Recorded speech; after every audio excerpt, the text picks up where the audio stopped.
Hi dears, welcome to MS Solution. മക്കളെ നമ്മൾ chemistry രണ്ടാമത്തെ ചാപ്റ്റർ എന്തൊക്കെയാണ് പഠിക്കേണ്ടതെന്നാണ് നോക്കാൻ പോകുന്നത്. സിമ്പിൾ ആയിട്ട് chemical reaction of organic compound കുറച്ച് റിയാക്ഷൻസ് പഠിക്കാനുള്ളത്. ഏതൊക്കെ റിയാക്ഷൻസ് നമ്മൾ പഠിക്കാനുള്ളത്?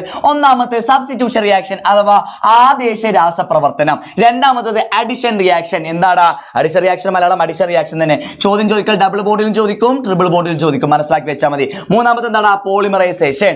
നാലാമത്തെ തെർമൽ ക്രാക്കിംഗ് അഥവാ താപീയ വിഘടനം. അഞ്ചാമത്തതോ കമ്പഷൻ ഓഫ് ഹൈഡ്രോകാർബൺ. ഈ 5 റിയാക്ഷൻസ് ആണ് നമ്മൾ മെയിൻലി പഠിക്കാനുള്ളത്. അത് കഴിഞ്ഞാൽ എന്ത് നോക്കണ്ട? സം ഇമ്പോർട്ടന്റ് ഓർഗാനിക് കോമ്പൗണ്ട് അഥവാ സം ഇമ്പോർട്ടന്റ് എന്താണ്? ചില പ്രധാന ഓർഗാനിക സംയുക്തങ്ങളാണ് പഠിക്കാനുള്ളത്. ആകെ 3 ആള്, 3 എസ്റ്റനോട് കൂട്ടിയാൽ 4 ആണ്. അഥവാ ഒന്നാമത്തെ മെഥനോൾ ആണ്, രണ്ടാമത്തെ എന്താണ്? എഥനോൾ ആണ്. ഈ രണ്ടാളും ആൽക്കഹോൾ ആണെന്നുള്ള കാര്യം ഓർമ്മയുണ്ടായിക്കോട്ടെ. മൂന്നാമത്തത് എഥനോയിക് ആസിഡ് ആണ്, ഇവൻ ആസിഡ് ആണ്.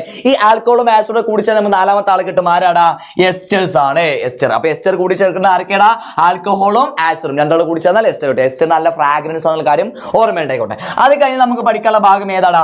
മെഡിസിൻസ് ആണ്. മെഡിസിൻസ് 4 കാറ്റഗറി ആണുള്ളത്. ആ 4 കാറ്റഗറി മെഡിസിൻസിന്റെ പേരുണ്ട്, അതിന്റെ ഉപയോഗമുണ്ട് അഥവാ ഫംഗ്ഷൻസ് ഉണ്ട്. എന്തൊക്കെയാണ്?